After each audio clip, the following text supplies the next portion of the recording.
आपके पास ये एक तरह से ग्रुप ऑफ लेटर्स है बेसिकली, जो आपको वर्ड दिया गया है, this is just a pool of letters जिसमें से आपने सिलेक्शंस करनी है, और पूछा ये जा रहा है कि कितने मुख्तलिफ तरह से आप इसके लेटर्स को अरेंज कर सकते हैं।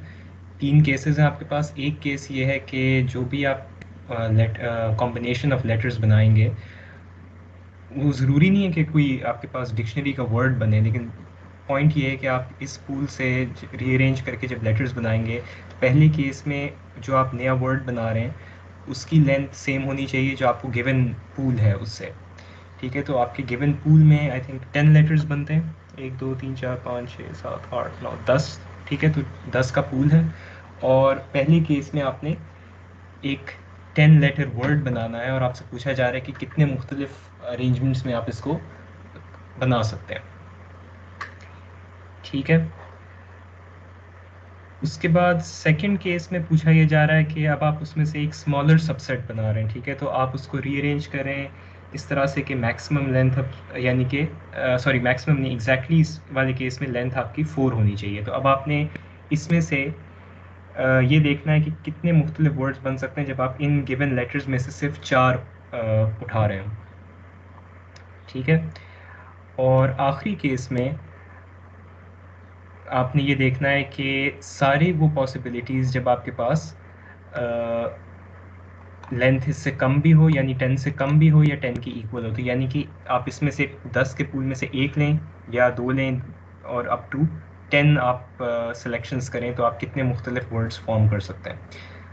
अब देखने की चीज़ ये भी है कि इसमें आपके पास पूल में रेपिटेशन है, तो आपके पास 3 एसेस हैं, 3 टीज़ हैं और 2 आईज़ हैं।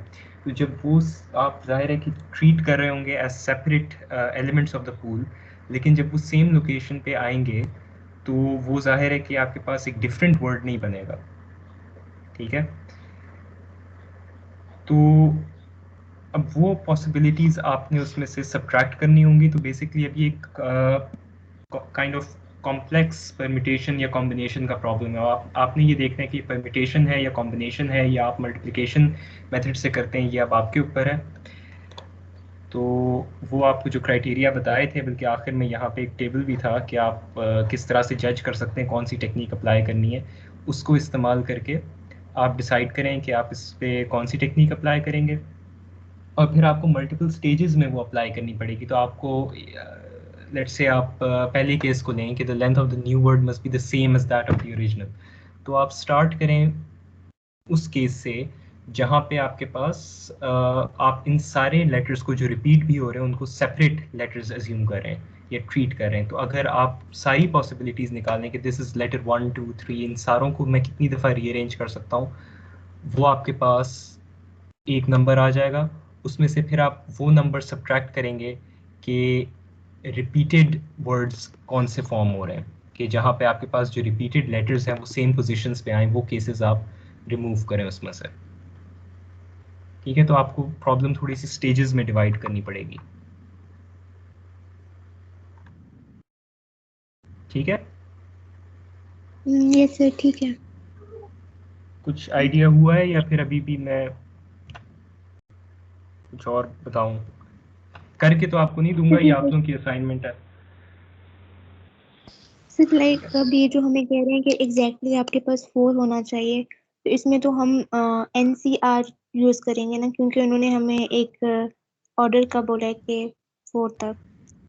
जी, इसमें क्योंकि आपको बताया गया है कि एक सबसेट आप सेलेक्ट करें जिसका साइज़ 4 है, तो उस पर आप r इक्वल्स टू 4 लगाएंगे। अब जिस तरह मैं कह रहा था, पहले केस में कहा गया वर्ड, नए वर्ड का लेंथ जो है वो ओरिजिनल से सेम होनी चाहिए। तो अगर आप पहला स्टेज में उसको निकाल रहे हैं कि जब सारे आप लेटर्स को सेपरेट ट्रीट करें, तो वहाँ पे आप 10p10 भी लगा सकते हैं, क्योंकि वो आपके पास 10 फैक्टोरियल वेज हैं जिसमें आप 10 लेटर्स को रीअरेंज कर सकते हैं। लेकिन उसमें से फिर आपने सब्ट्रैक्ट करना है वो नंबर ऑफ कॉम्बिनेशंस या परम्यूटेशंस जहाँ पे सेम या आइडेंटिकल जो लेटर्स अल्फ़ाबेट्स हैं वो सेम लोकेशन पे आ रहे होंगे। तो आपने उसको भी किसी तरह से चाहे परम्यूटेशन से करें चाहे मल्टीप्लिकेशन अप्रोच से करें, आपने वो वाले नंबर्स जो हैं वो या केसेस जो हैं वो रिमूव करने हैं उसमें से, नंबर सर ऑफ लाइक हम इसको, पॉसिबिलिटीज। जी जो फर्स्ट वाला है इसको मैंने ऐसे करने की कोशिश की थी कि हमारे पास N जो है वो टोटल 10 है, और ठीक जो है। हमारे पास 3 दफा S आए हैं और D 3 दफ़ा है और ये इस तरह। तो मैंने 10 फैक्टोरियल डिवाइडेड बाय 3 फैक्टोरियल, फिर दोबारा जो 3 दफ़ा आया उसका 3 फैक्टोरियल और फिर 2 फैक्टोरियल, इस तरह करके जो मेरे पास आंसर आया था वो मैंने निकाला था। वो 400 था या इस तरह। तो ये इस तरह हो सकता है। अभी देखें, मैंने खुद अभी सॉल्व नहीं किया, लेकिन जिस तरह आप कह रही हैं कि 3 फैक्टोरियल, तो उसमें बात ठीक है कि आपके पास जब 3 सपोज एस हैं, 3 रिपीटेड हैं, तो फिर वो 3 फैक्टोरियल रिप्रेजेंट करेगा कि उनके सब ग्रुप के अंदर कितनी दफ़ा वो आपस में रीअरेंज हो सकते हैं। तो that is a valid approach, ठीक है। और इसी तरह जब आप 3 टीज़ हैं आपके पास, उसका 3 फैक्टोरियल साथ आप मल्टीप्लाई करेंगे तो साउंड्स ओके। अब Yes. ये आप जो वैल्यू बता रही हैं ये मुझे देख के निकालनी पड़ेगी, जो कि अभी मैंने सॉल्व नहीं किया इसको। जब मैं सोल्यूशन बनाऊंगा तो मैं देख लूंगा, ओके लेकिन सर, अप्रोच ठीक है। ठीक है सर, थैंक यू। किसी और का कोई क्वेश्चन? किसी ने और ने असाइनमेंट देखी है?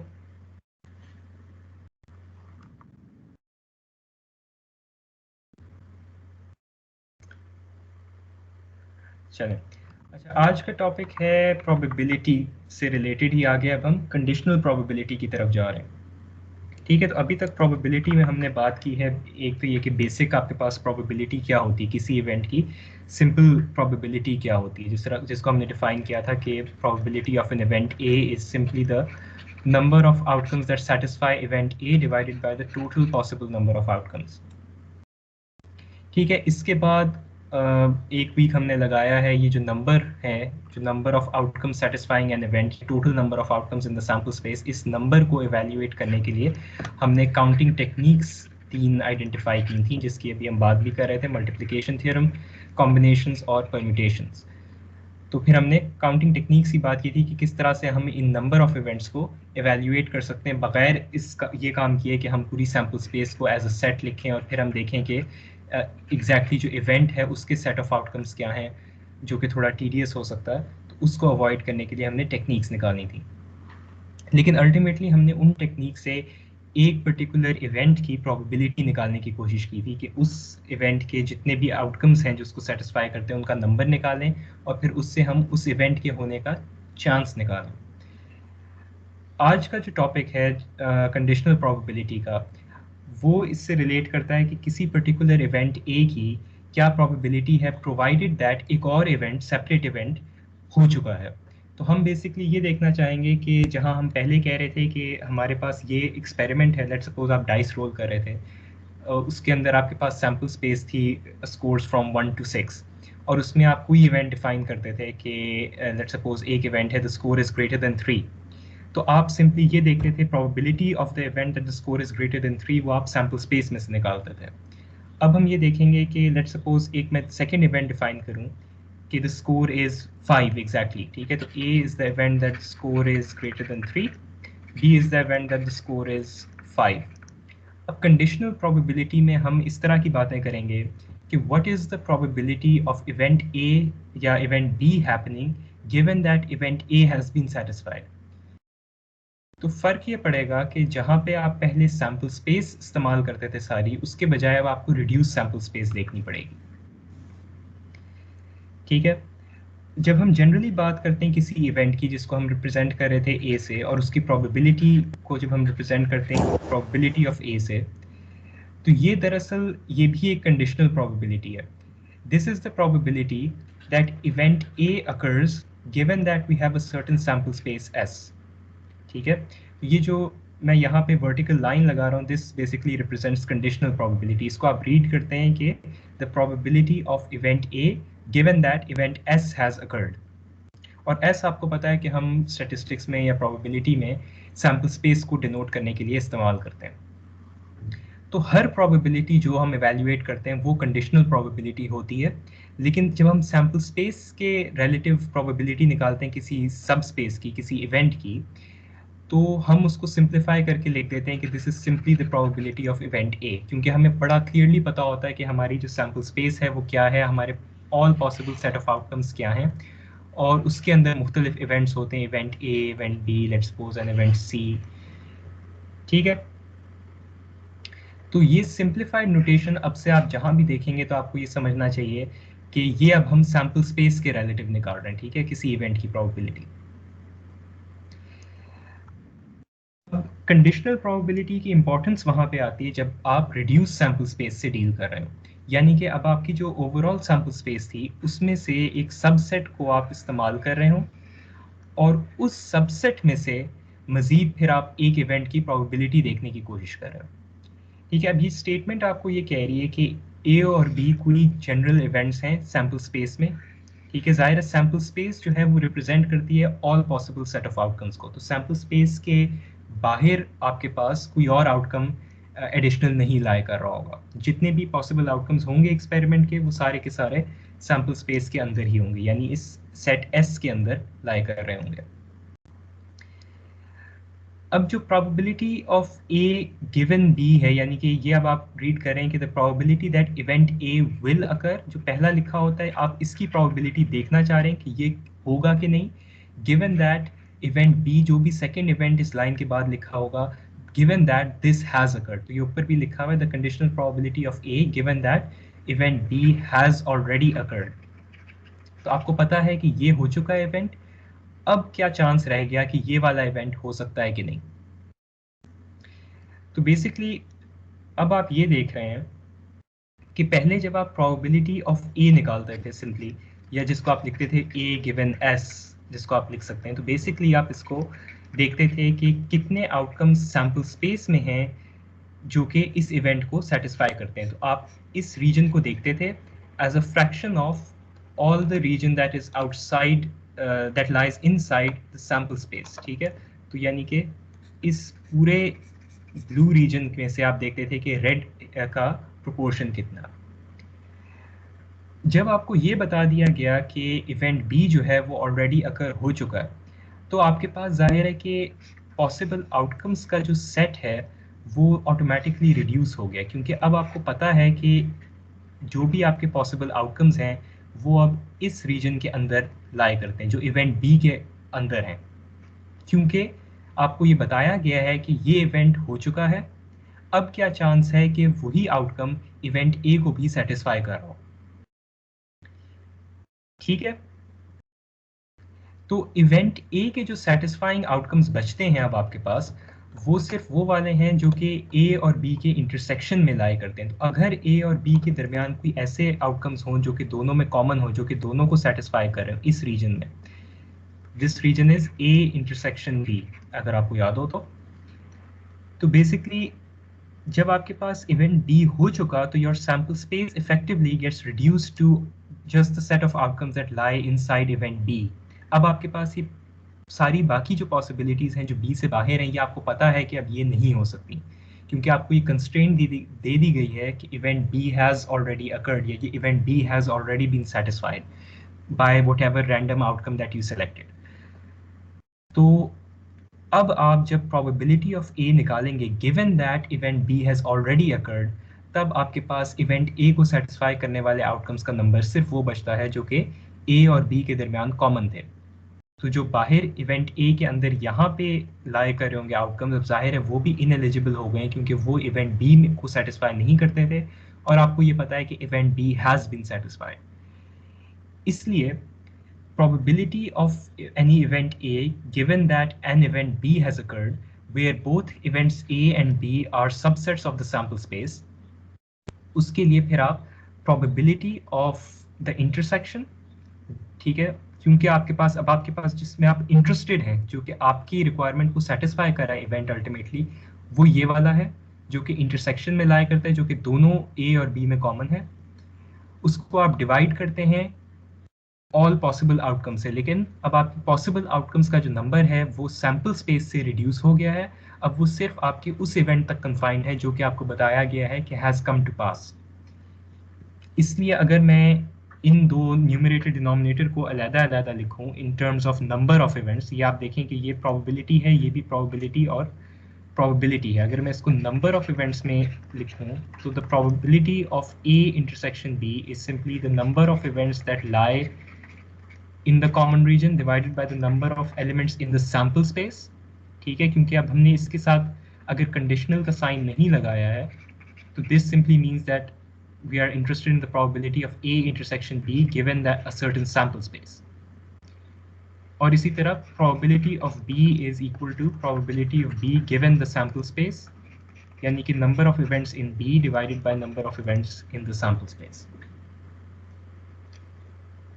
ठीक है, इसके बाद जब मैं probability of A given that B has occurred के फॉर्मूला में ये वाली एक्सप्रेशंस पुट करता हूँ तो आप समझ सकते हैं कि डिवाइडेड बाय, ये न्यूमरेटर की टर्म है पूरी, और जाहिर है दिस इज डिवाइडेड बाय जो आपके पास प्रोबेबिलिटी ऑफ बी है।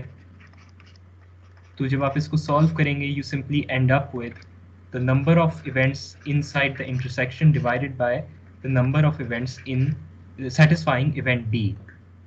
ठीक है, तो इसको इन प्रोबेबिलिटीज को मैं रिप्लेस करके नंबर्स की फॉर्म में भी लिख सकता हूँ, इज इक्विवेलेंट। यहाँ तक सबको बात समझ आई है? कंडीशनल प्रोबेबिलिटी हम क्यों देख रहे हैं, क्या फ़र्क है इसका एक सिंपल इवेंट की प्रोबेबिलिटी से?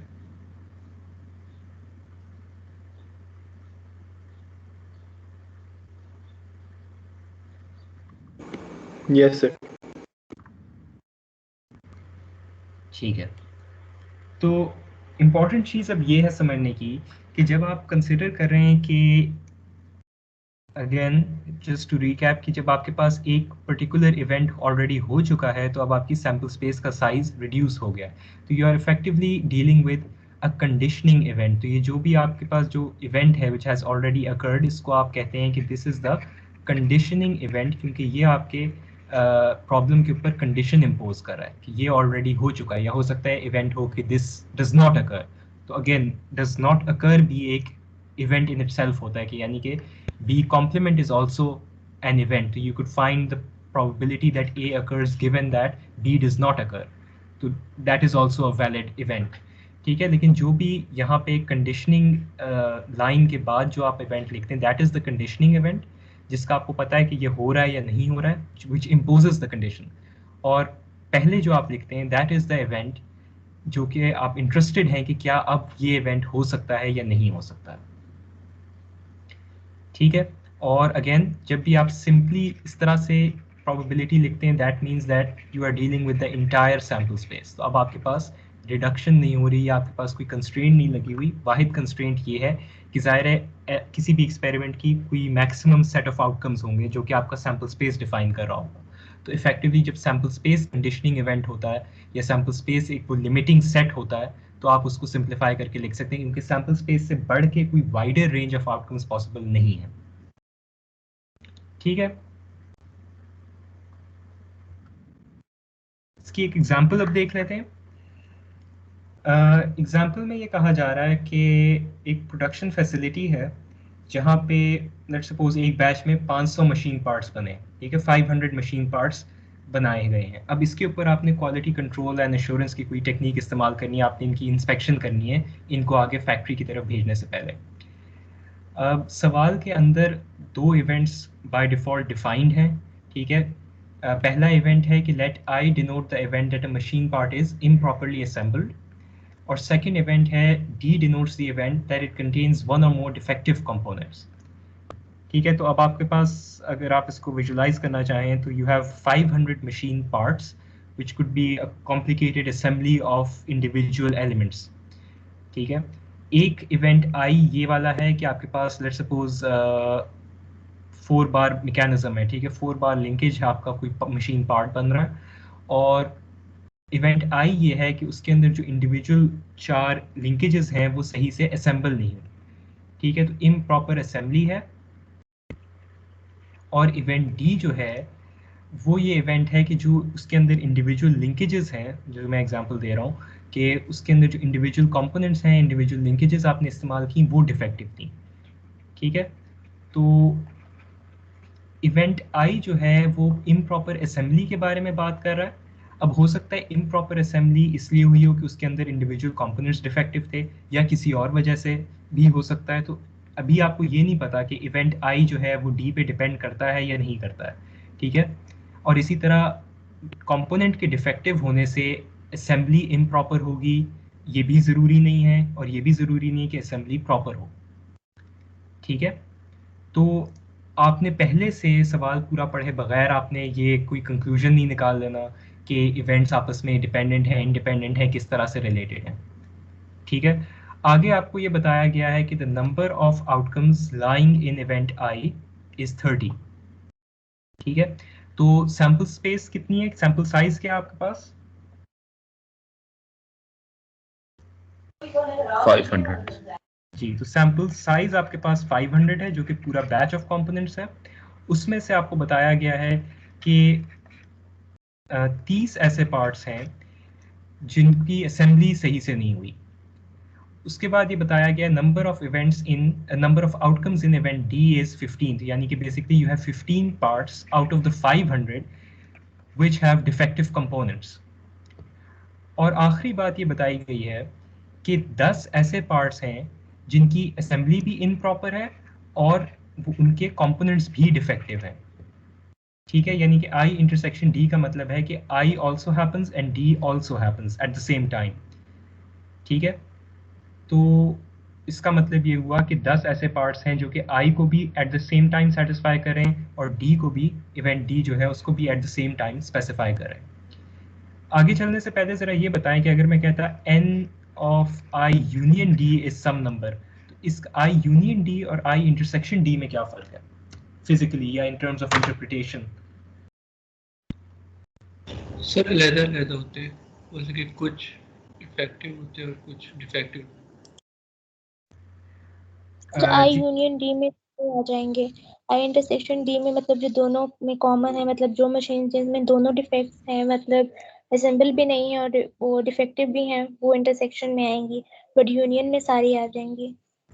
जी, मतलब यूनियन में वो वाले पार्ट्स भी होंगे जो कि सिर्फ इम्प्रॉपरली असेंबल्ड हैं, वो वाले भी होंगे जो कि सिर्फ डिफेक्टिव कंपोनेंट्स हैं, और इंटरसेक्शन वाला हिस्सा भी मौजूद होगा। यानी कि हमने वो प्रॉपर्टी भी देखी थी प्रोबेबिलिटी की कि जब आपको ना पता हो कि ये जो दो इवेंट्स हैं ये आपस में म्यूचुअली एक्सक्लूसिव हैं या नहीं, तो आप इसको एक्सप्रेस कर सकते हैं the number of events in, या प्रोबेबिलिटी लिख लें in I plus the number of events in D minus the number of events in the intersection. तो इसको जब हम देखते थे वेन डायग्राम पे, तो अगर ये इवेंट आई है, ये इवेंट डी है, तो यूनियन जो है उसके अंदर ये हिस्सा भी होगा जिसमें कि सिर्फ इम्प्रॉपरली असेंबल्ड पार्ट्स हैं, उसमें ये हिस्सा भी है जिसमें कि सिर्फ डिफेक्टिव कंपोनेंट्स वाले पार्ट्स हैं, और ये हिस्सा भी है जिसके अंदर दोनों improperly assembled plus defective components हैं। जबकि इंटरसेक्शन जो है वो सिर्फ ये सेंटर वाला रीजन है जिसके अंदर वो वाला पार्ट आएगा जो कि एट अ टाइम उसमें इम्प्रॉपर असेंबली भी है और उसके कंपोनेंट्स डिफेक्टिव भी हैं। ठीक है, तो इंटरसेक्शन जो है that represents both events occurring at the same time, whereas union represents either of the one being satisfied। ठीक है, तो either में फिर both भी satisfy होना शामिल होता है। ठीक है, coming back to the question, अब आपके पास एक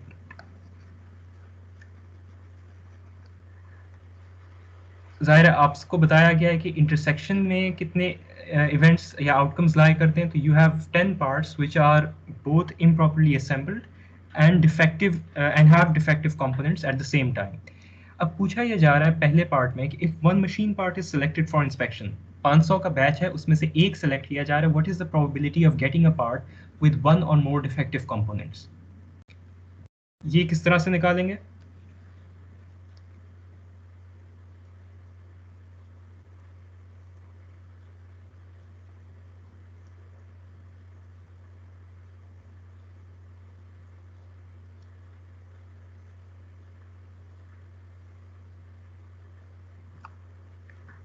कौन बताएगा? काफी सिंपल पार्ट है ये तो। सर यूनियन का ही जो प्रोबेबिलिटी होगी वो निकालेंगे। नहीं, यूनियन क्यों इस्तेमाल करेंगे?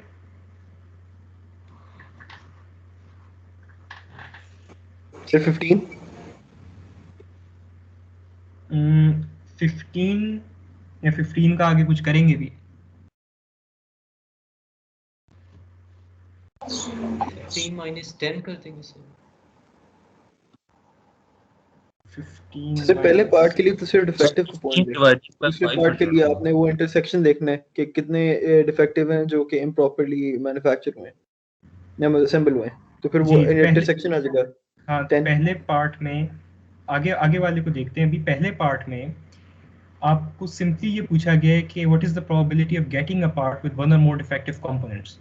तो ये डायरेक्टली आपको सवाल में बताया गया, this is the event D. D denotes the event that contains one or more defective components. कितने डिफेक्टिव हैं? लेट्स सपोज एक 4 बार मैकेनिज्म है, उसके अंदर चारों भी डिफेक्टिव हो सकते हैं, एक भी हो सकता है, ठीक है। तो बताया ये जा रहा है बहरहाल कि डी के अंदर वो वाला केस है जिसमें उसके कंपोनेंट्स डिफेक्टिव हैं। अब कितने हैं हमें उससे गर्ज नहीं है।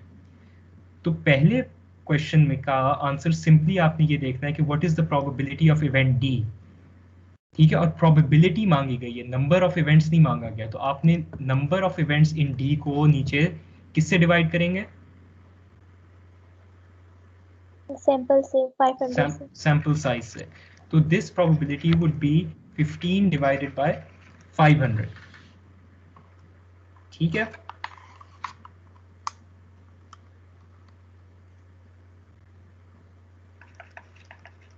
ये समझ आ गई सबको?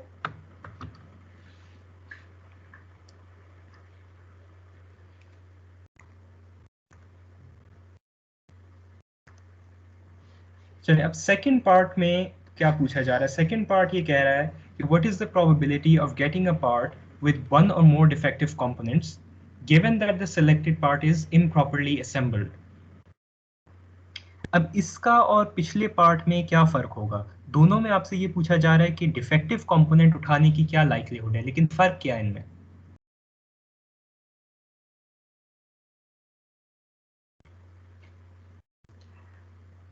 फर्क ये है कि पहले पार्ट में, पहले क्वेश्चन में आपको ये कहा गया था कि you are selecting one machine part from 500 और क्या चांस है कि उनमें से जो आप पार्ट उठा रहे हैं उसके कंपोनेंट्स डिफेक्टिव होंगे।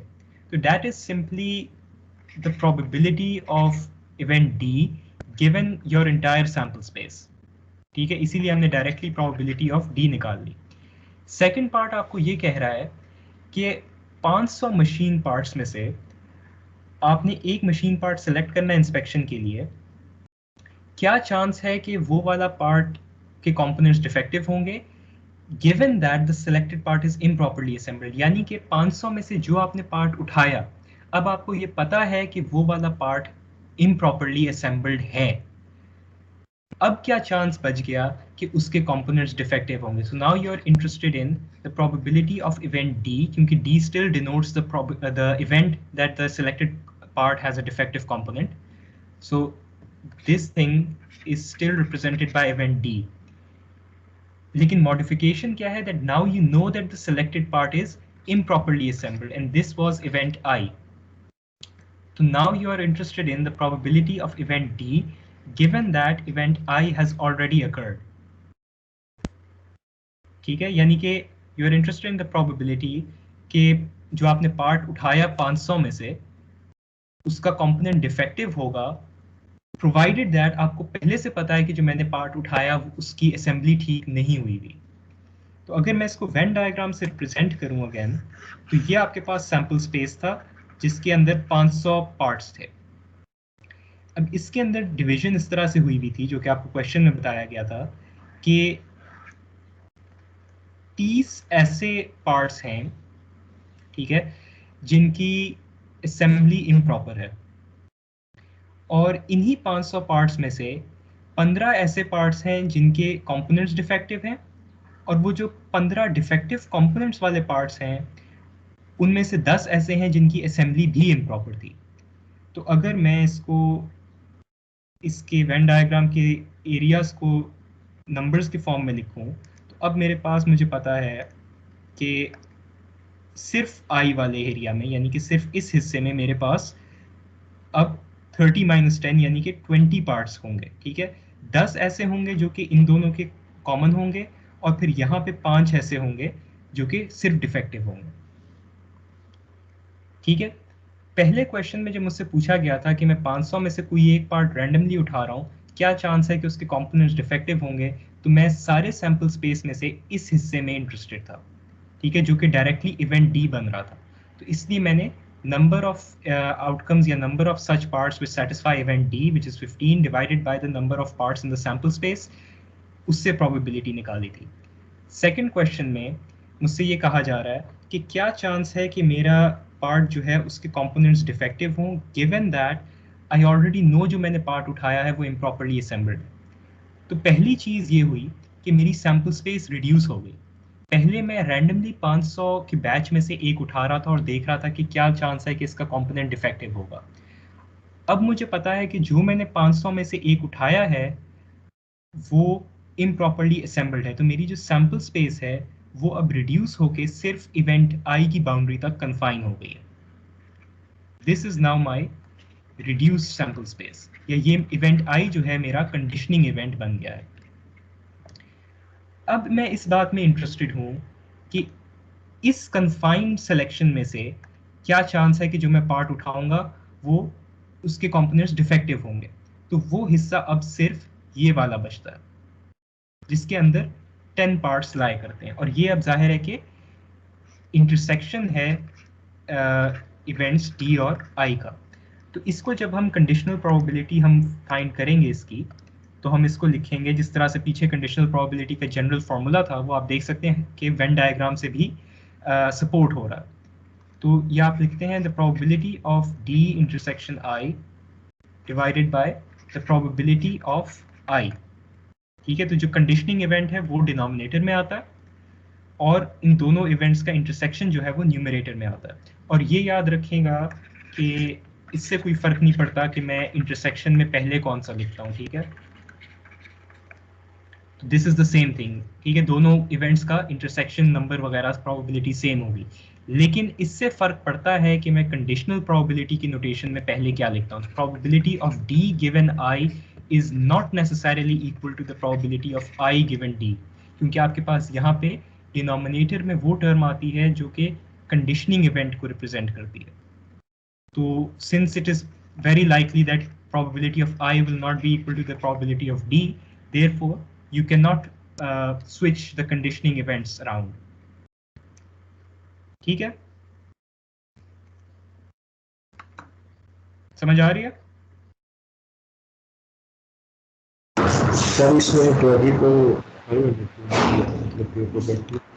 सॉरी, आपकी आवाज मुझे बिल्कुल नहीं समझ आ रही, काफी दोबारा बताइएगा। नबील सर इसमें प्रोबेबिलिटी ऑफ एस क्यों नहीं किया, मतलब क्या आई?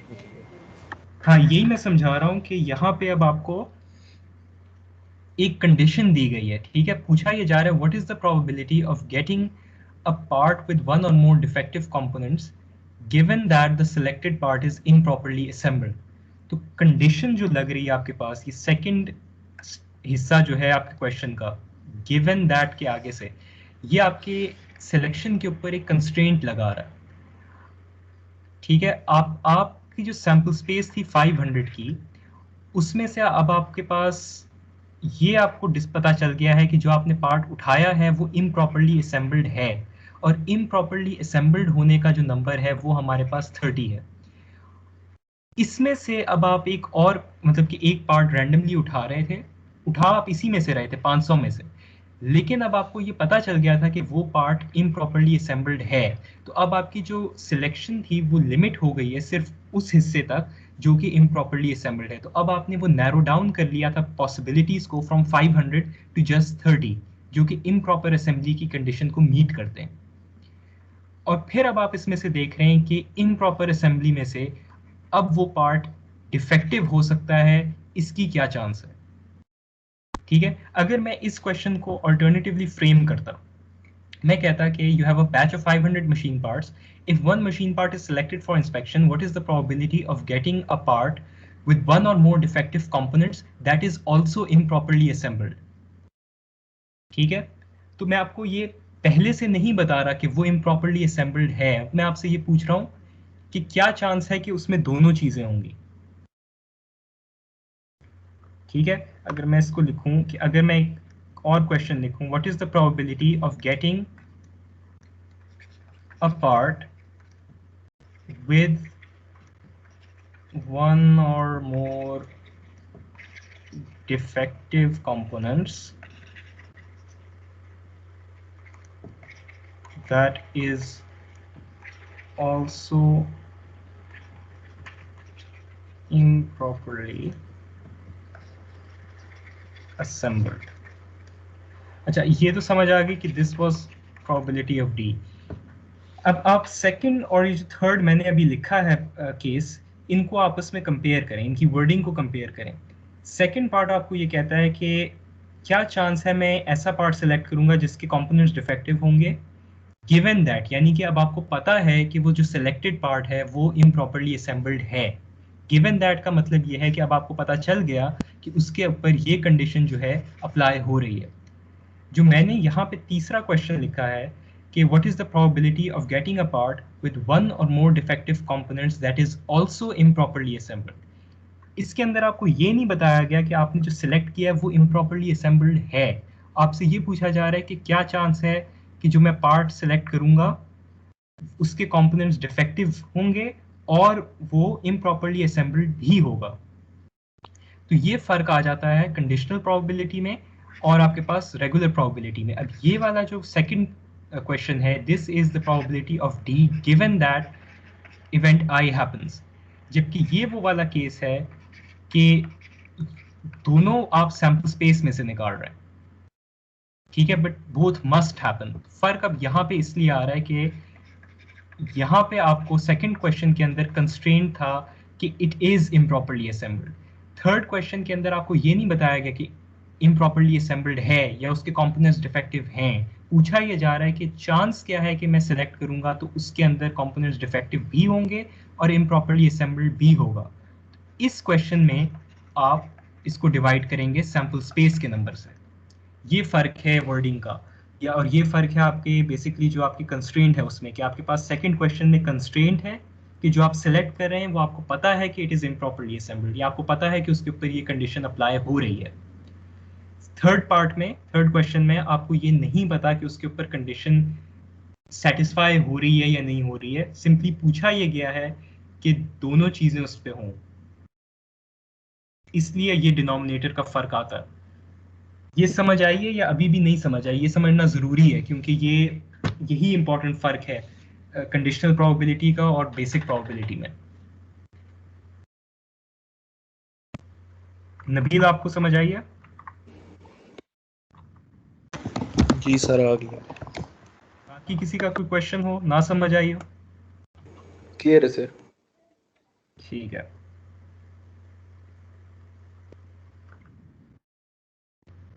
चलिए अब आगे बढ़ते हैं. अगर वाकई समझ आ गई है तो इन्हीं कंडीशनल प्रोबेबिलिटीज की मदद से आप इसको रीअरेंज करके इंटरसेक्शन की प्रोबेबिलिटी निकाल सकते हैं. ठीक है, तो जब हम कहते थे कि probability of A given B हम निकाल रहे थे, तो इसको हम निकालते थे ए इंटरसेक्शन बी, अभी जो हमने रूल देखा, divided by the number of events in the conditioning, number of outcomes in the conditioning event.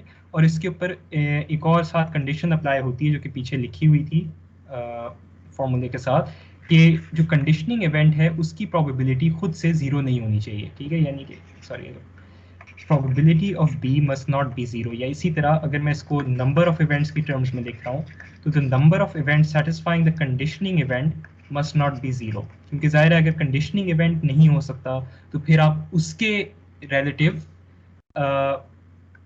Event A के होने का चांस नहीं निकाल सकते. फिर आप ये कर सकते हैं इफ सपोज, ठीक है, दिस इज जीरो, तो उस केस में फिर आप ये निकाल सकते हैं कि number of elements in B complement, यानी जो बी नहीं होता, that would be equal to the size of the sample space. और फिर आप निकाल सकते हैं कि what is the probability that A occurs given that B does not occur. ठीक है, तो that would be a work around. अगर आपके पास, आपको ये पता हो कि ये इवेंट कभी भी नहीं हो सकता, तो फिर आप क्या करेंगे? ठीक है, लेकिन जनरली जब आप अप्लाई करते हैं अपनी कंडीशनल प्रोबेबिलिटी को, तो आपके पास जो कंडीशनिंग इवेंट होता है ज़ाहिर है उसका होना ज़रूरी होता है, क्योंकि ज़ाहिर है उसी के रिलेटिव फिर आप अगले इवेंट की प्रोबेबिलिटी देख रहे हैं. तो अगर वो कंडीशनिंग इवेंट ही नहीं हो सकता तो फिर आप उसके रिलेटिव अगला इवेंट कैसे होगा जब पहला इवेंट ही नहीं हो सका. ठीक है, तो इसी को रीअरेंज करके आप इंटरसेक्शन की प्रोबेबिलिटी निकाल सकते हैं कि what is the probability that both events occur at the same time या both events are satisfied at the same time. तो अगर आपको कंडीशनल प्रोबेबिलिटी पता हो तो आप आपस में ये प्रोबेबिलिटीज मल्टीप्लाई कर देंगे और आपको ये वाली प्रोबेबिलिटी मिल जाएगी। या ऑल्टरनेटिवली अगर मैं इसके सेकेंड इवेंट की प्रोबेबिलिटी निकालूं given that the first event occurs, तो उसके अंदर आपके पास न्यूमरेटर तो सेम होगा लेकिन डिनोमिनेटर आपके पास कंडीशनिंग इवेंट का आएगा, इसलिए डिनोमिनेटर अब दूसरे इवेंट का आ रहा होगा और अब कंस्ट्रेंट जो होगी वो ए के ऊपर होगी, that A must occur.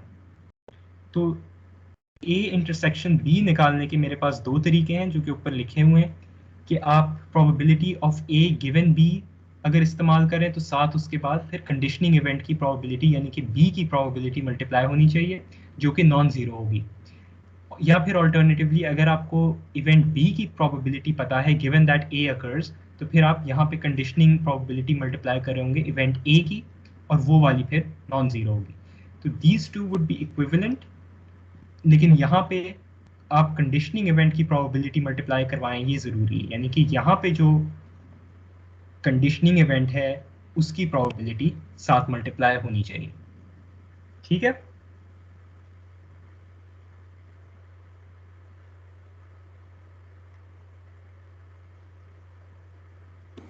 Yes sir. और अब मुझे ख्याल से ये भी समझ आ गया होगा कि why A given B can not be equal to B given A except for the case, क्योंकि जाहिर है कि probability of A given B is again A intersection B divided by probability of B, और probability of B given that A occurs, यानी कि ये अब ये केस है कि ए हमारे पास हो गया है और अब क्या चांस है कि बी साथ सेटिस्फाई हो या ना हो। ठीक है, तो again this would be numerator same divided by the probability of A. तो ये दोनों एक्सप्रेशंस आपके पास सेम तभी आ सकते हैं जब आपके पास डिनोमिनेटर सेम हो, यानी कि probability of B is equal to probability of A. Again, this is actually B given S equal to A given S. And these both must be non-zero. ये वाहिद केस है जब आपके पास probability A given B is equal to B given A, वरना generally आपके पास ये आपस में बराबर नहीं होते, simply because आपके पास डिनोमिनेटर में कंडीशनिंग इवेंट की probability डिवाइड होती है। ठीक है, अब इस एग्जाम्पल को पढ़ें और ये बताएं कि किस तरह से क्या पूछा जा रहा है, कौन सा इवेंट आपसे मांगा गया है और किस तरह से निकालेंगे। सवाल है कि if the probability that a communication system will have high fidelity is 0.81 and the probability that a system with high fidelity will also have high selectivity is 0.22. What is the probability that a randomly selected system will have both high fidelity and high selectivity? Again, अब ये जो particular application है उसकी jargon है, keywords है, ये आपको एक तरह से बॉदर नहीं करना चाहिए। ठीक है, कि ये सिस्टम है या कोई और मशीन पार्ट्स वाली एग्जांपल थी, आपने अपना इवेंट डिफाइन करना है। ठीक है, और आपने ये देखना है कि जो आपसे पूछा जा रहा है वो किस तरह से मुख्तलिफ इवेंट्स का कॉम्बिनेशन के तौर पे आप एक्सप्रेस कर सकते हैं। तो अब आपके पास एक्सपेरिमेंट चेंज हो गया है, कम्युनिकेशन सिस्टम पे है। ठीक है, you have one event where the system has high fidelity. I can represent F as the event that the system has high fidelity. और again आपको इसकी probability बताई गई है कि the probability of a system having high fidelity is 0.81. जो second value बताई गई है ये किस term की है, इसको मैं किस तरह से लिखूंगा कि what probability is equal to 0.22.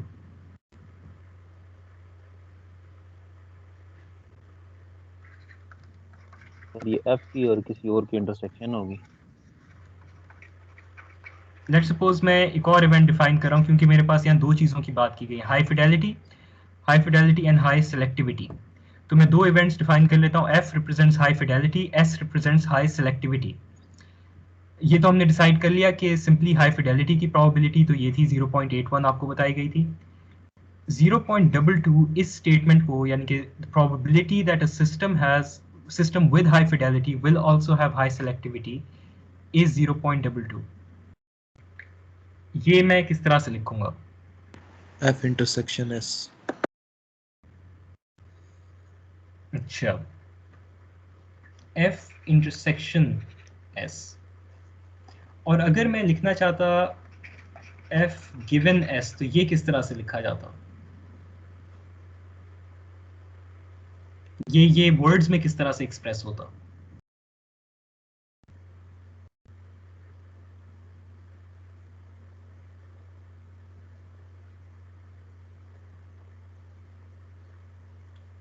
ये सर विल आल्सो हैव की जगह गिवन दैट लिखा होता।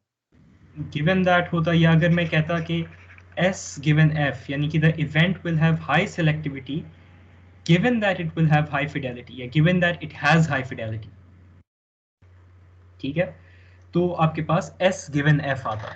लेकिन अभी ये फैसला करें कि the probability that a system with high fidelity will also have high selectivity is 0.22, तो ये अब इन तीनों में से कौन सा केस बनता है, इंटरसेक्शन या गिवन का कोई एक केस होगा?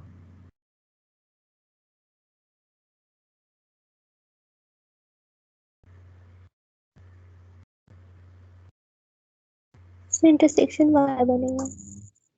इंटरसेक्शन वाला बनेगा, क्योंकि अब आपसे ये कहा जा रहा है कि सिस्टम जो है उसकी हाई फिडेलिटी भी हो और उसकी सेलेक्टिविटी भी साथ ही हाई हो, लेकिन आपको ये नहीं कहा गया कि उसके ऑलरेडी वो इस कैरेक्टरिस्टिक को सेटिस्फाई कर रहा है। क्या बात ऐसे ही है या दोबारा से पढ़ें? ऐसा नहीं है।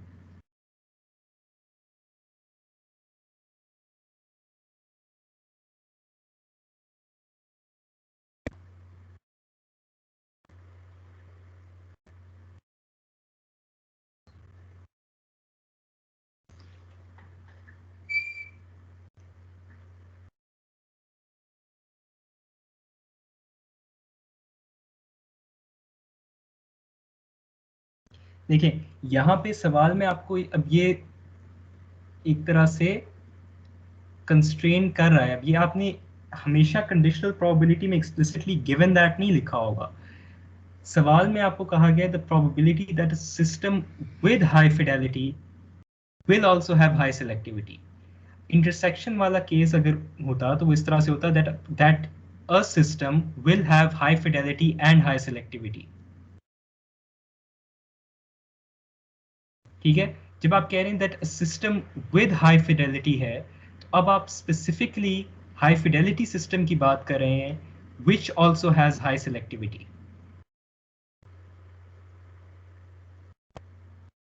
या नहीं?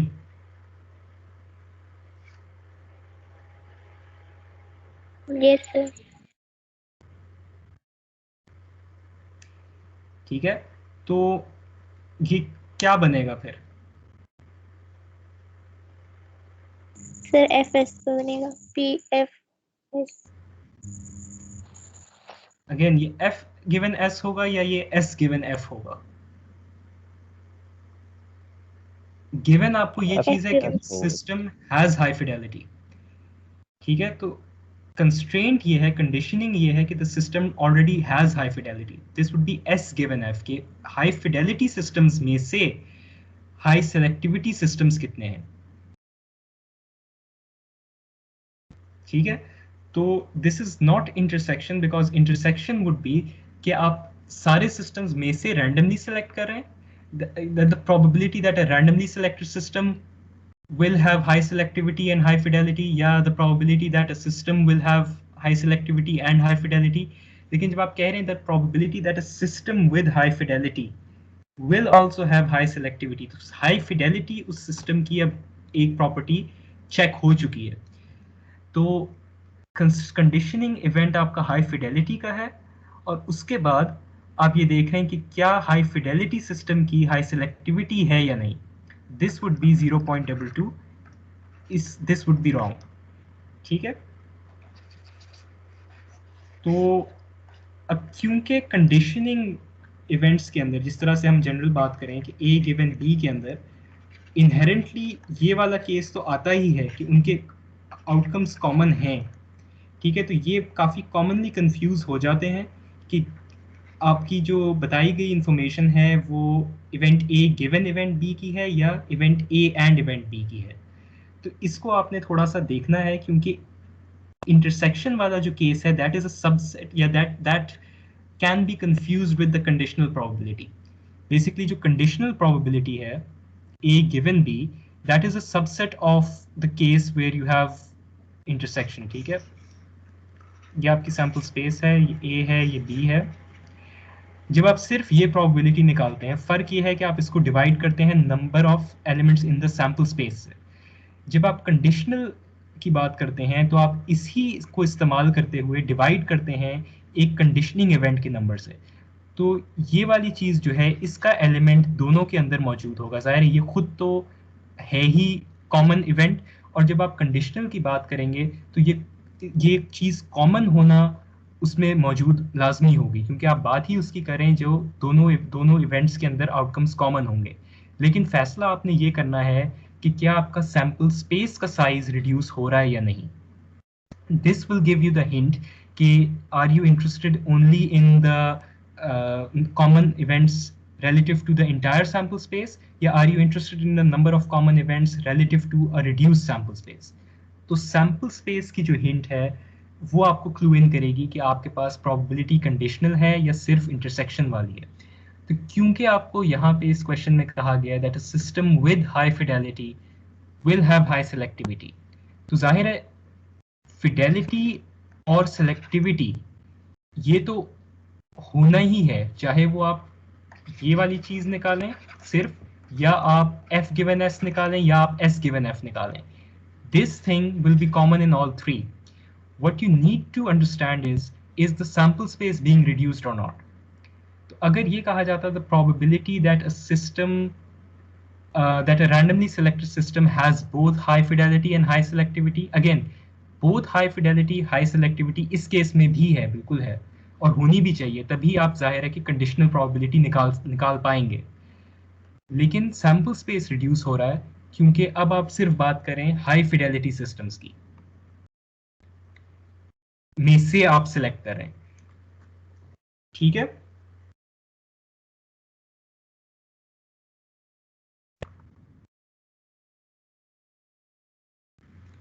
तो now you are dealing with the probabilities के high fidelity is 0.81 and second probability is क्या थी, s गिवन f या f given s? S given F का सर। s गिवन f, क्योंकि आपको फिडेलिटी की कंडीशन ऑलरेडी बताई जा चुकी है कि फिडेलिटी है, सिलेक्टिविटी का आपको नहीं कहा गया। Selectivity is up to chance. Probability that the system with this constraint, high fidelity constraint, will have high selectivity. So this is the uncertainty and this is the constraint या condition. So S given F is 0.22. What is the probability? F given S के लिए wording क्या होगी sir? F given S के लिए ये होगा कि the probability that system with high selectivity will have high fidelity, यानी किसी तरह से आपको ये बताया जाएगा कि selectivity उसकी चेक हो चुकी है, it has high selectivity, what is the chance that it has high fidelity। तो ये आपस में एक तरह से स्विच आप कर सकते हैं कि that a system with high selectivity will have, देखिए जब आप कहते हैं ना कि system with, तो with का मतलब ये है कि it certainly has this property, और जब आप कह रहे हैं will also have और पीछे probability साथ लगी हुई, तो this is up to chance, will also have this property, this thing is up to chance, so this is uncertain। और जो with के साथ आ रहा है it already has this, that is condition या that is constrained, that is certain। ठीक है, Yes sir। अच्छा अब पूछा क्या गया, what is the probability that a randomly selected system will have both high fidelity and high selectivity। तो अब ये पूछा वो जा रहा है जो कि आप लोग कह रहे थे कि हमें पीछे बताया गया है। अब इसको आपके सामने दोनों सेंटेंसेस का फर्क मौजूद लिखा हुआ है। बताया ये गया है कि the probability that a system with high fidelity will also have high selectivity is this। पूछा गया है a randomly selected system will have both high fidelity and high selectivity। कोई कंस्ट्रेंट नहीं है कि रैंडम सिलेक्शन में से फिडेलिटी या सिलेक्टिविटी की प्रॉपर्टी पहले से चेक हो गई है, ऐसी कोई बात नहीं की गई। तो आपसे पूछी जो प्रोबेबिलिटी गई है वो F इंटरसेक्शन S की है। ठीक है,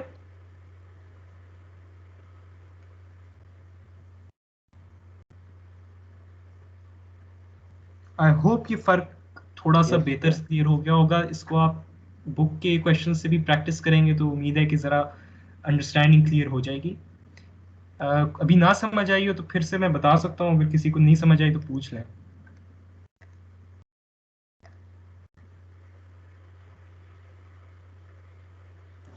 सर रिपीट करते। जी, लेकिन जो यहाँ पे स्टेटमेंट है, पहली स्टेटमेंट तो आपके पास ये ना, probability that a communication system will have high fidelity is 0.81। ठीक है, आपके पास कोई सेकंड इवेंट की बात नहीं की गई, तो this is simply the probability of an event given a certain sample space which is equal to simply 0.81। Second statement कह रही है the probability that a system with high fidelity will also have high selectivity is 0.22।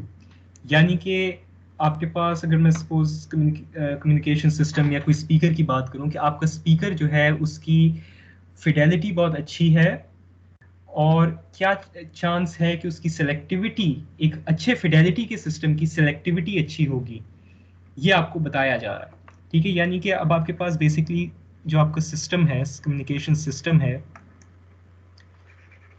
उसकी दो characteristics हैं, Fidelity और selectivity, जिनकी आप बात कर रहे हैं। पहली स्टेटमेंट आपको ये कह रही है कि fidelity is good, is high, and there is no information about selectivity. ठीक है, तो दिस इज एम्प्टी। इसकी प्रोबेबिलिटी बताई गई है 0.81। सेकेंड स्टेटमेंट में ये कहा गया है कि the system with high fidelity, यानी कि the system has high fidelity, this is check, will also have high selectivity। Again, अब selectivity is up to chance, selectivity अच्छी होने की ही आपको चांस बताया जा रहा है कि 0.22 है, तो this is uncertain। इसके अच्छे होने की चांस आपको 0.22 बताया गया है। और तीसरे स्टेटमेंट में पूछा गया है what is the probability that a randomly selected system will have both high fidelity and high selectivity।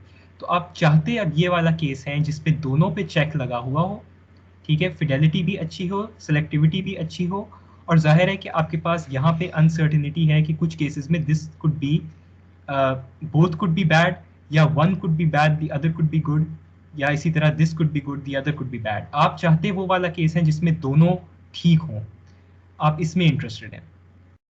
ठीक है, तो फर्क इसलिए ये आ रहा है कि सेकंड स्टेटमेंट में आपको कहा गया है कि the system has high Fidelity, that is system with high fidelity will have high selectivity की probability बताई गई है। तो इसलिए ये वाला statement is probability that the system will have high selectivity given that it has high fidelity।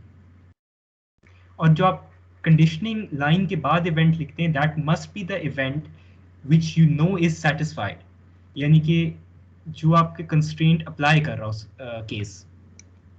ठीक है, तो जिसके बारे में आपको information हो, तो यहाँ पे आपको इंफॉर्मेशन ये है कि सिस्टम की हाई फिडेलिटी है, तो इसलिए Fidelity is the conditioning event, और सिलेक्टिविटी अच्छा होना या ना होना इज अप टू चांस। और तीसरे हिस्से में जो पूछा गया है वो ये है कि आपके randomly selected system will have both high fidelity and high selectivity. तो अब विल हैव का मतलब ये है कि this both are up to chance. ठीक है, अब आप वो वाला केस देखना चाह रहे हैं जिसमें कि दोनों जो हैं हाई हो, और आपको ये नहीं पता कि जो आप रैंडमली सिलेक्ट कर रहे हैं उसकी फिडेलिटी अच्छी है या बुरी है, या सिलेक्टिविटी अच्छी है या बुरी है, यू हैव नो इन्फॉर्मेशन। अब आप सिर्फ रैंडमली सिलेक्ट करें, तो पूछा जो गया है वो आपके पास F इंटरसेक्शन S है। ठीक है, यस सर। अब ये बताएं कि रिक्वायर्ड प्रोबेबिलिटी निकालेंगे कैसे।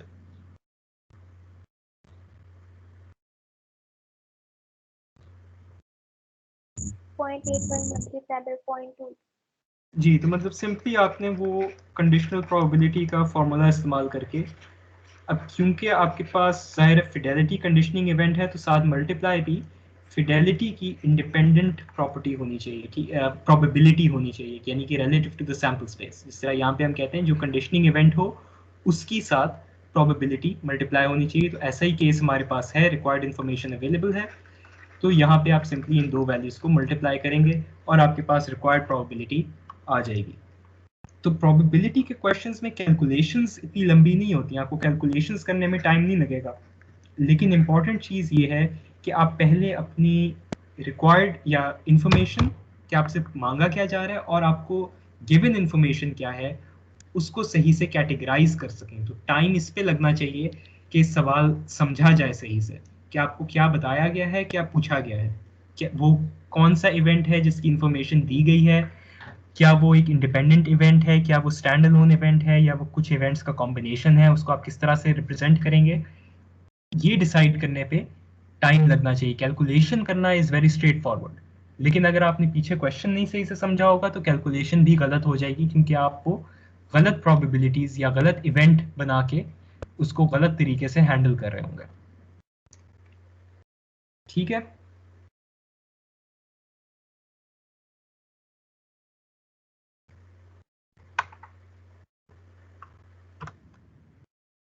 चलिए अब एक और एग्जांपल देख लेते हैं, इसको आप किस तरह से सॉल्व करेंगे।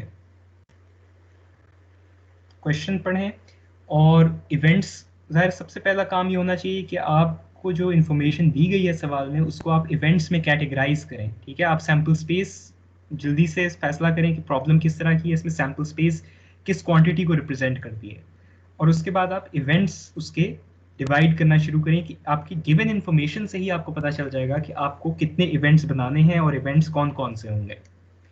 अब आप इस क्वेश्चन को पढ़ें तो बताया जा रहा है कि एक कंस्ट्रक्शन साइट पे 20 लोग काम कर रहे हैं, उनका सुपरवाइजर जो है वो उनमें से 2 सेलेक्ट करना चाहता है रैंडमली और उनकी ओपिनियन मांगना चाहता है कोई नए सेफ्टी रेगुलेशंस इंट्रोड्यूस हो रहे हैं उनके बारे में।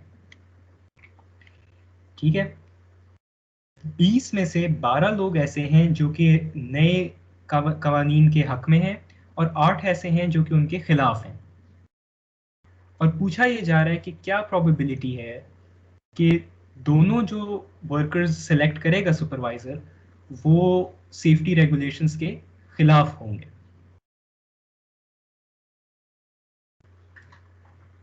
प्रोबेबिलिटी का सवाल है तो जाहिर है आपको numbers, number of events, number of outcome satisfying each event, उनसे डील करना होगा। सबसे पहला काम, सैंपल स्पेस का साइज क्या है? 20। ठीक है, 20 पीपल हैं जिनमें से आपने 2 लोग सेलेक्ट करने हैं एट रैंडम, और उनमें से आप इंटरेस्टेड उस केस में हैं कि दोनों जो आप सिलेक्ट करें वो अगेंस्ट हों। ठीक है, इस 20 में से let me represent A as the event that selected worker is in favor, तो number of outcomes in A जो है वो मेरे पास for the first selection stage, यानी कि जाहिर अब मैं 2 बंदे सेलेक्ट करना चाहता हूं 20 में से, तो number of outcomes in A for the first selection stage would be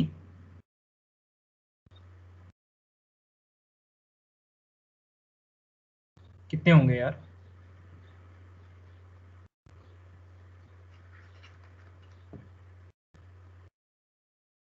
Well, 12। ठीक है, let B denote the event that the selected worker is against the new regulations, is against, so this is simply A complement। ठीक है, तो A complement या B से मैं represent कर सकता हूँ, this would be 8 for the first selection stage. Second selection stage में क्या नंबर्स होंगे मेरे पास? जाहिर है मैं इंटरेस्टेड हूं कि जो दोनों, both of the workers chosen by the supervisor will be against the new safety regulations, तो मैं इंटरेस्टेड इस केस में हूं कि यहाँ पे दोनों जो प्लेसेस फिल हों वो इवेंट ए वालों से हो, नहीं सॉरी, इवेंट ए कॉम्प्लीमेंट वालों से यानी इवेंट बी वालों से हो, अगेंस्ट वालों से हो। तो सेकेंड स्टेज पे यानी कि फर्स्ट जाहिर है प्लेस फिल करने के लिए I have a group of 20 people. ठीक है, ग्रुप ऑफ 20 पीपल जिसमें से 8 बंदे ऐसे हैं जो कि इसको सेटिस्फाई करते हैं। सेकेंड स्टेज में मेरे पास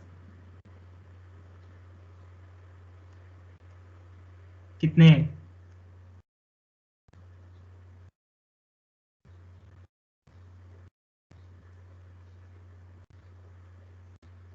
7 है, ठीक है। तो अब क्या प्रोबेबिलिटी होगी कि यहाँ पे मेरे पास ये वाला कॉम्बिनेशन आए कि यहाँ पे दोनों जो हैं वो अगेंस्ट हों। किस तरह से निकालूंगा? Let E denote the event that both are against. What is the probability of event E?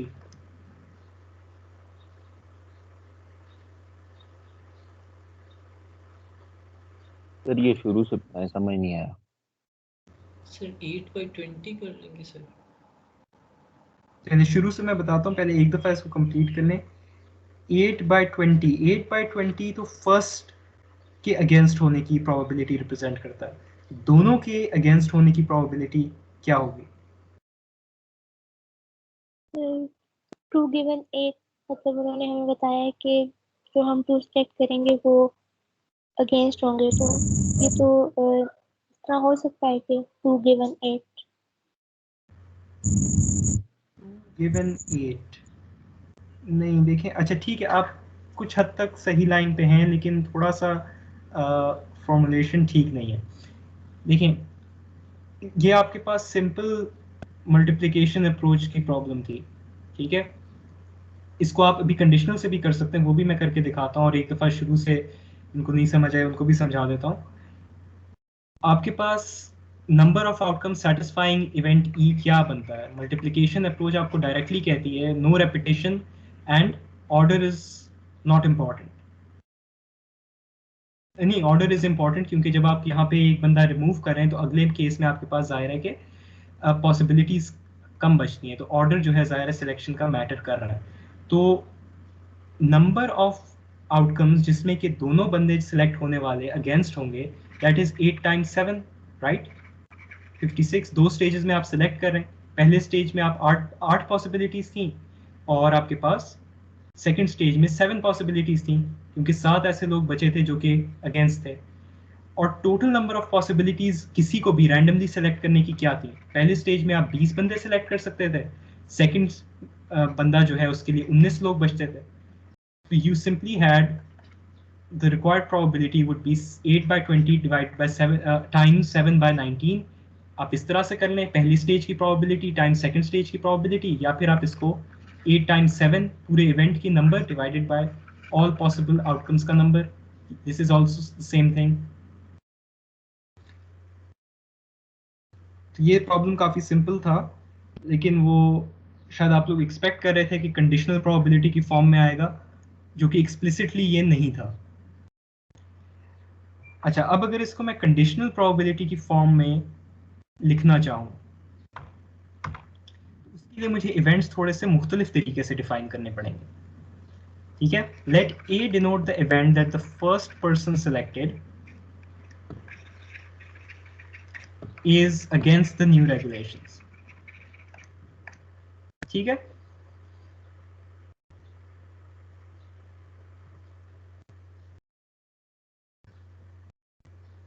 इसकी क्या प्रोबेबिलिटी होगी?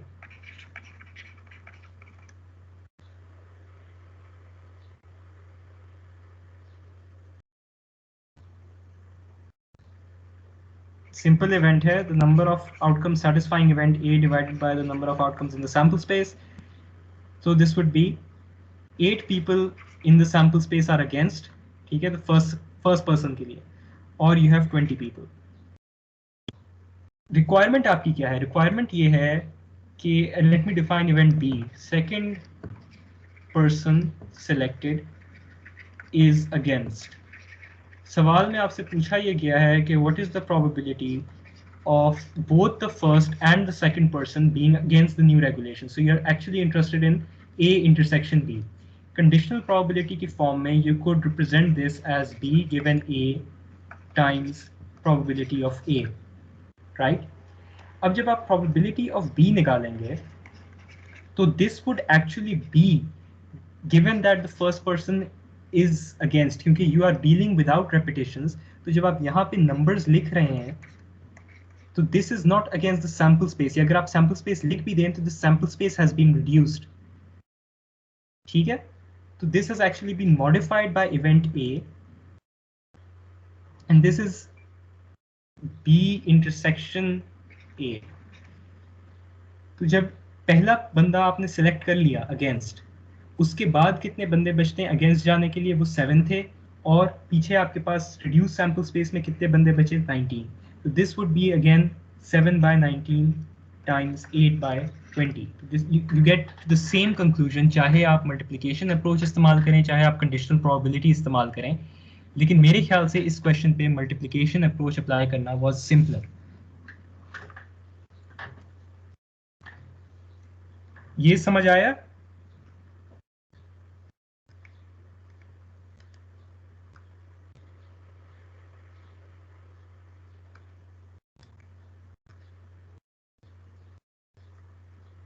लगता है नहीं आया. वैसे भी कौन पूछ रहा था, शुरू से समझा दें तो उनके लिए.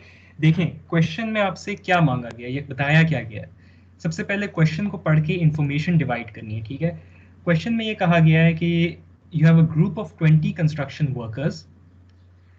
The supervisor of that group wants to get the opinion of 2 of these workers to be selected at random about some new safety regulations. ठीक है.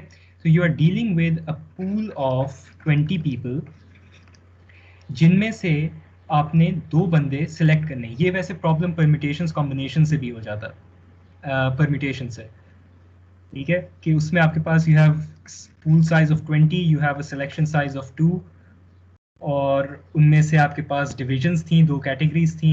एक में आपके पास 12 लोग हैं, एक में आपके पास 8 लोग हैं. तो अब आपके पास बहुत सारी मुख्तलिफ टेक्निक्स हैं, जो कि कुछ प्रॉब्लम्स में सिर्फ एक अप्लाई हो सकती है, दूसरी नहीं हो सकती, और कुछ ऐसी प्रॉब्लम्स हैं जिसमें सारी की सारी आप देख सकते हैं कि अप्लाई हो सकती है.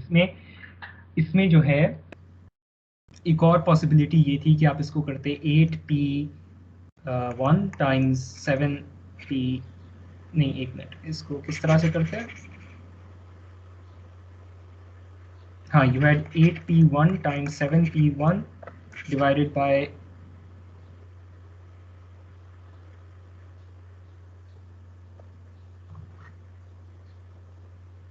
total number of outcomes. किस तरह से निकालते हैं permutation से?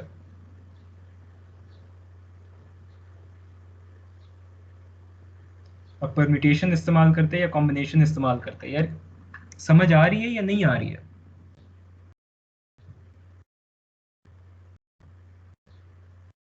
आ रही है सर.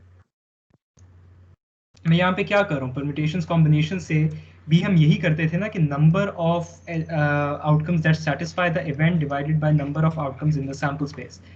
सेटिस्फाइंग आउटकम्स मेरे पास कितने हैं? 8c1 टाइम्स 7c1, ठीक है, डिवाइडेड बाय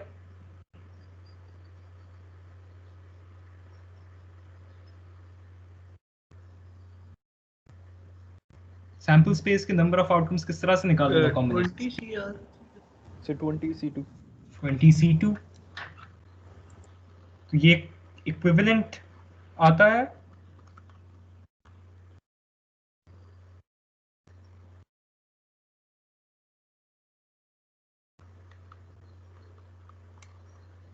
अच्छा देखें, सवाल शुरू से देखें.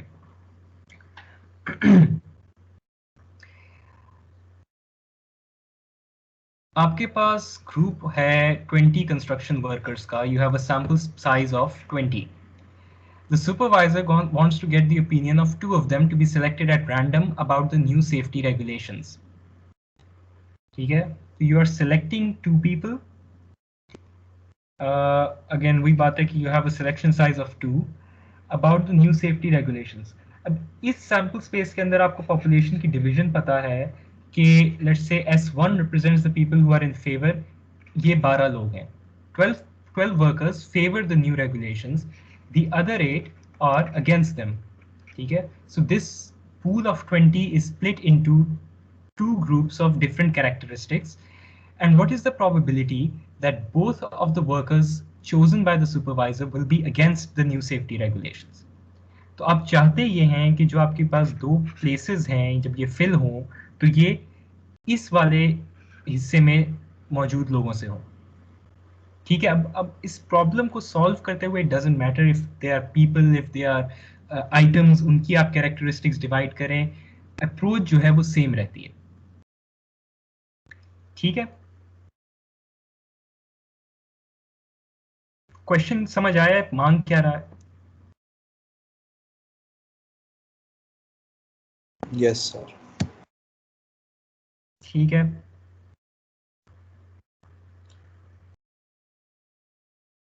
अब इसके बाद आप प्रोबेबिलिटी किस तरह से निकालते हैं, क्या स्टेप्स होते हैं? आपने इवेंट अपना डिफाइन करना है, इवेंट जिसमें आप इंटरेस्टेड हैं, both people selected are against the regulations, आप इसमें इंटरेस्टेड हैं। इसकी प्रोबेबिलिटी निकालने के लिए आपको चाहिए number of outcomes that satisfy this event divided by all the outcomes in the sample space. ठीक है, क्योंकि यहाँ पे जो मांगा गया है, what is the probability that both of the new workers chosen will be against the new safety regulations. इसमें कोई कोई गिवन वाली बात नहीं, कोई रिड्यूस सैंपल स्पेस वाली बात नहीं, कोई कंडीशन नहीं लग रही।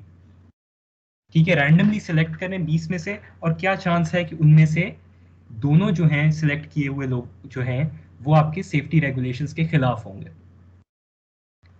ठीक है, तो दिस इज, अगर मैं इसको जिस तरह मैंने पहले रिप्रेजेंट किया था ए और बी से, A is first person against और B is second person against. ठीक है, तो basically event E would be A intersection B simply. तो अब आप ये वाला नंबर्स इवेल्युएट करना चाह रहे हैं, सबसे आसान तरीका ये है कि आप कॉम्बिनेशंस इस्तेमाल करें, और सबसे वैलिड तरीका भी यही है क्योंकि आप ग्रुप्स बनाना चाह रहे हैं। जो मैंने मल्टीप्लिकेशन अप्रोच अप्लाई की वो गलत है, क्योंकि आप मल्टीप्लिकेशन अप्रोच में कहते हैं कि क्राइटेरिया क्या होता है काउंटिंग टेक्निक्स का? पहला क्राइटेरिया ये होता है कि ऑर्डर इंपॉर्टेंट है या नहीं, और दूसरा ये होता है कि रेपिटिशन अलाउड है या नहीं।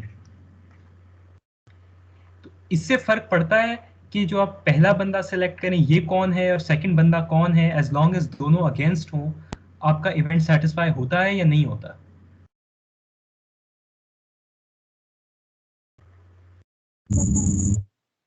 हो जाएगा सर। हो जाएगा ना, तो ऑर्डर इज नॉट इम्पॉर्टेंट।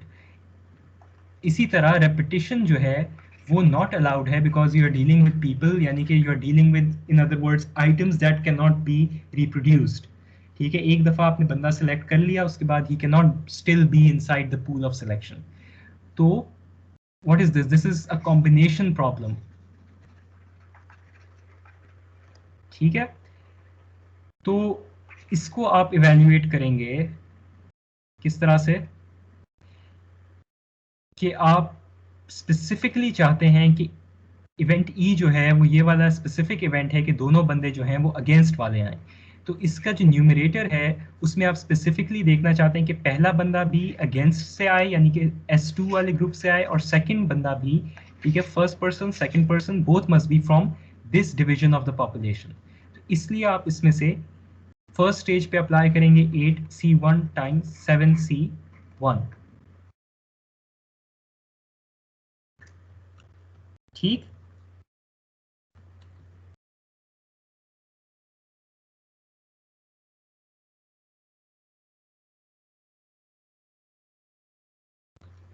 ये ऐसे करेंगे या नहीं करेंगे? कुछ मुझे बताएं ना, ये ठीक कर रहा हूँ या गलत कर रहा हूँ? सर ठीक है। Why would this not be 8C2? कोई बता सकता है? मैं ये क्यों नहीं कर रहा कि मैं 8 में से 2 बंदे सेलेक्ट कर रहा हूँ? मैं ऐसे क्यों नहीं सेलेक्ट कर रहा? सर क्योंकि रेपिटेशन अलाउ नहीं है सर इसमें। नहीं तो कॉम्बिनेशंस क्या बाय डिफॉल्ट रेपिटेशंस अलाउ करते हैं?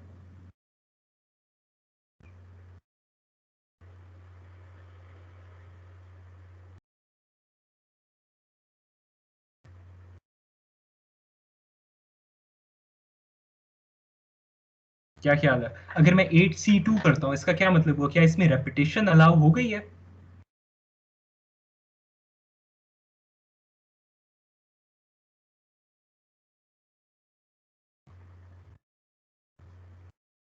No sir. नहीं, और 8C1 टाइम्स 7C1 करने का मतलब बेसिकली ये होगा कि मैं मल्टीप्लिकेशन अप्रोच पे जा रहा हूँ जिसमें ऑर्डर इंपॉर्टेंट हो जाता है, या नहीं?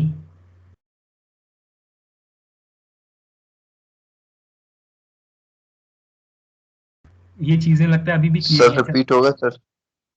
क्या रिपीट होगा? ऑर्डर तो हमारे पास इम्पोर्टेंट नहीं है, तो इस तरह और- कर ऑर्डर इंपॉर्टेंट नहीं है। अब आप देखें कि 8C2 जो है that is not equal to 8C1 times 7C1। तो ये फैसला करें कि कौन सा तरीका इस्तेमाल होगा। क्या ये करना सही है?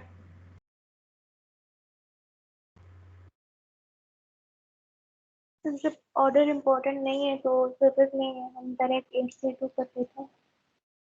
जी, तो हम डायरेक्टली ये करेंगे कि जो आपके पास ग्रुप है यानी कि से हैं जो कि अगेंस्ट हैं, उनमें से अगर हमने यहाँ पे ग्रुप बनाना है तो we would be selecting 8C2। और जब आप सैम्पल स्पेस बनाएंगे तो उसके अंदर जिस तरह से मैंने कहा था कि आप डायरेक्टली 20C क्या करते हैं 20C2। आप यहाँ पे भी इसको इस तरह से स्प्लिट नहीं करें कि you are going 20C1 times 19C1, वरना कॉम्बिनेशंस का फायदा नहीं बचता ना।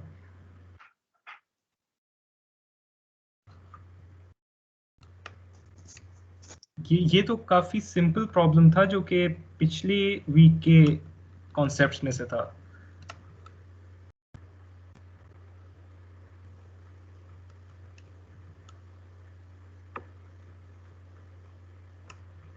चलें ऐसा करें कि अगली क्लास से पहले आप लोग ज़रा इस क्वेश्चन को सोचें, खुद भी सॉल्व करने की कोशिश करें। अगर ये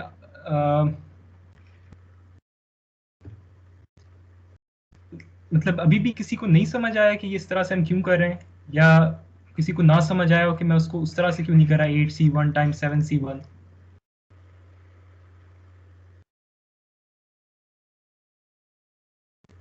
सर क्लियर है आई थिंक। क्लियर है? चलिए ठीक है, फिर मतलब कि सब एग्रीमेंट में हैं कि ये इसी तरह से प्रोबेबिलिटी निकलेगी 8C2 divided by 20C2, right?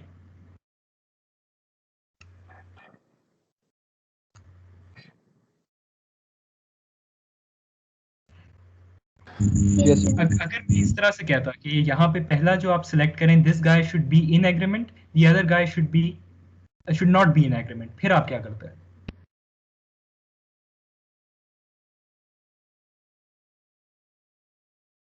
इससे फिर 8C1 और 12C1। ठीक है, 8C1 times 12C1 divided by 20C2। ठीक है। चलें, तो आई थिंक अब ये प्रॉब्लम किसी हद तक क्लियर है। और इसके अंदर कंडीशनल प्रोबेबिलिटी की मैं वही बात कर रहा था कि जिस तरह मैंने करके दिखाया कि यू कैन evaluate इस तरह से कि the selection of the second person is a conditional probability since the first person is already not in favor। लेकिन उस तरह से करना is to मेरे ख्याल से मतलब it's simple enough, लेकिन ऐसी टाइम वेस्टिंग, तो it is much better if you use combinations here। तो मकसद इस क्वेश्चन का ये दिखाना था कि यहाँ पे आपके पास 2-3 डिफरेंट अप्रोचेस थी जो कि लग सकती हैं, और उसमें से आपने सेलेक्ट करना है कि ज़्यादा सिंपल तरीका कौन सा है। ठीक है, अगली दफ़ा इंडिपेंडेंट इवेंट्स की बात करेंगे और देखेंगे कि ये क्या होते हैं, और इसी तरह कुछ और एग्जांपल्स होंगी कंडीशनल प्रोबेबिलिटी से रिलेटेड। ठीक है, अगली दफ़ा आप लोगों का क्विज़ भी है तो उसके लिए तैयार होके आइएगा। क्विज़ आप लोगों का ज़ाहिर है उन्हीं टॉपिक्स में से है जो हमने पिछले वीक्स में कवर किया। आज वाला नहीं होगा उसमें। और आपकी असाइनमेंट सेशन जो है उसी तरह के कुछ क्वेश्चंस आपकी असाइनमेंट में आ सकते हैं। थोड़ी सी प्रैक्टिस कीजिएगा, पिछली दफ़ा आप लोगों ने बहुत टाइम लगाया था। सर असाइनमेंट में वो प्रोबेबिलिटी टेबल की जरूरत है या उसके बगैर हो जाएंगे सवाल? प्रोबेबिलिटी टेबल कौन सा अभी तक आपने देखा? सर एग्जैक्टली वही क्वेश्चन 2 के अंदर वो जो मोस्टली मीन और स्टैंडर्ड डिविएशन है वो उस प्रोबेबिलिटी टेबल से होते थे, तो उसके बगैर भी हो सकता है या नहीं? एक मिनट मुझे असाइनमेंट देखने दो। प्रोबेबिलिटी टेबल वाले तो मैंने अभी तक प्रॉब्लम्स दिए ही नहीं है, अभी हमने प्रोबेबिलिटी डिस्ट्रीब्यूशंस तो आगे देखनी है। अच्छा, क्वेश्चन नंबर 2 की आप बात करें। क्वेश्चन नंबर 2 जो मैंने असाइनमेंट में दिया है, this was supposed to be done by the empirical rule, at least expectation ये थी।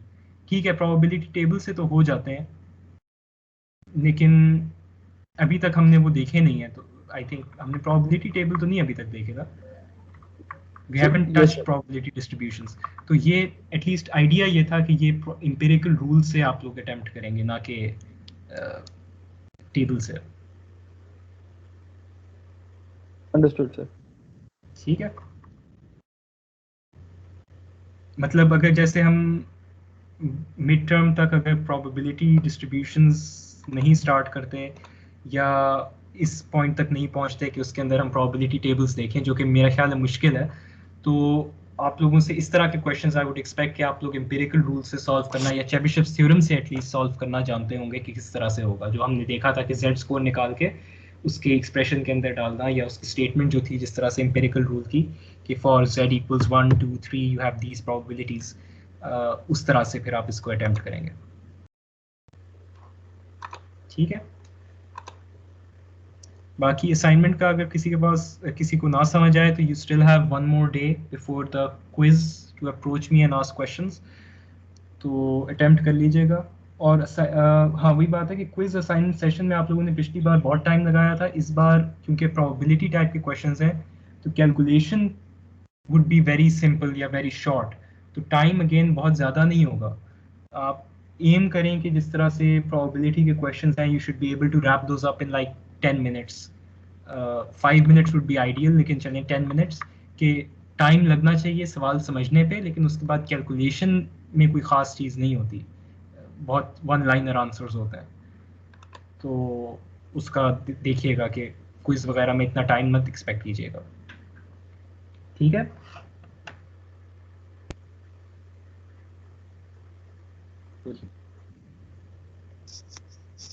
चलिए सही है, फिर आप लोग जा सकते हैं। जी